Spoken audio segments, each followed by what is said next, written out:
Occasionally, someone will ask about a chunk, a design for a chunk, or whatever, and we'll put pictures up. And I want to show everybody this one. This was an existing chunk I had, and the problem with these, when they have the wing nuts and stuff on, you have the adjustment up and down, but the problem you have is it's constant back and forth, trying to get it leveled up and everything. So. What I done, I took this existing chunk and I made adjustments on it. These are 3/8 inch bolts. What I actually done was drilled and threaded the wood right here, screwed the bolts into it, and then cross pinned it from the ends with a small pin so they can't turn or move. Up here, these are just large fender washers that I bent and then screwed to the top of this. So what I get there is an adjustment, and I can loosen these nuts just like that. Nothing happens. You know, if you did that at the chute, your gun was sitting on it, would fall. But this way, and this one needs leveled up. Yeah. So I can just keep turning that, and as you see that, I don't know if you can see it on the video, the bubble comes to center. And when you get to that point, of course, then you just tighten the wing nuts up and you're ready to go. You can do that with the cant bar and the gun setting here. And this will raise it up and down without you moving the gun, and you can check and see where you're at on it and everything. But with all your chunks, you really should carry a small torpedo level around with you. The other thing I done on this one, I put a magnet on it and I stick my stakes right there. You really should be pinning your chunk to the ground. If your chunk's moving around, you might as well just be shooting on a concrete block or something. But yeah, you can add a magnet and do that little thing there. But pin it down. You see the slots there to move it up and down.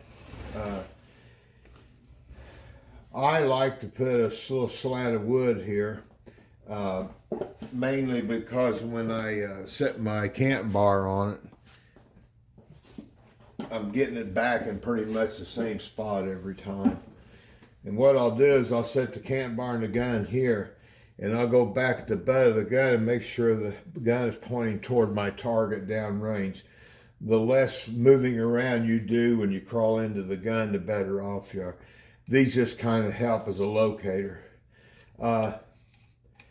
You're going to run into some rules. It's funny about rules. You see a chute somewhere and they'll have rules that are 3 pages long. You go to the NMLRA's rule book under chunk gun, and it's like one column on the side of one page. Very few rules. So I guess rules should be simple, but sometimes they get a little carried away. This is fine. This is not against any rules. As long as some of the rules say no, you can't limit forward, rearward motion of the gun. That's fine. You shouldn't be doing that anyway. But anyway, this is a chunk that you can adapt, or you can adapt this fixture to your existing chunk. If I was building one of these from scratch, what I would do is put the adjusters out here. And I would probably use these are 3/8 bolts. I think I'd use at least a 1/2 inch bolt, maybe even, or all thread, maybe even 3/4 inch. That gives you a lot more adjustment here. In other words, when you move these nuts, you're actually moving it a lot more than you are here. The finer threads don't move it as fast, but it works out quite well. And it's something that you might want to consider doing to your chunk, or if you're getting ready to build a chunk, you could do the similar thing. All these nuts up here is just to keep me from poking my eyes or my fingers or any part of my body on the end of these.